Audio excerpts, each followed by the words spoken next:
Naman din ba sa feed nyo to, merong isang horror movie na ipapalabas. Tapos ang creepy nung teaser niya. Panoorin natin.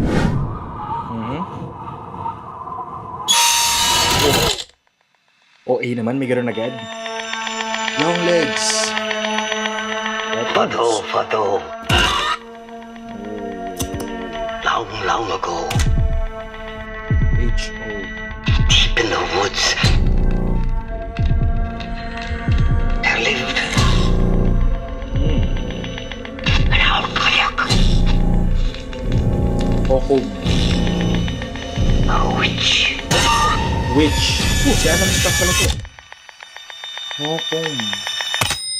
Okay, Hokum, I don't know kung tama yung pronunciation ko.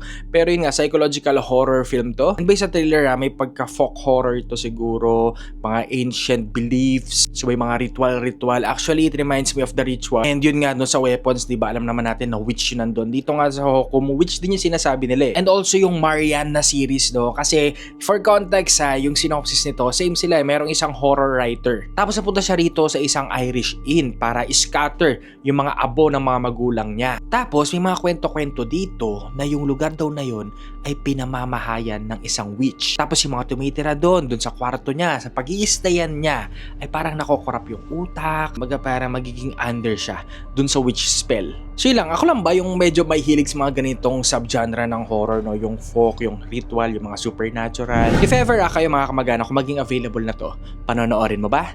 Let me know in the comments and don't forget to follow. Okay? Let's go!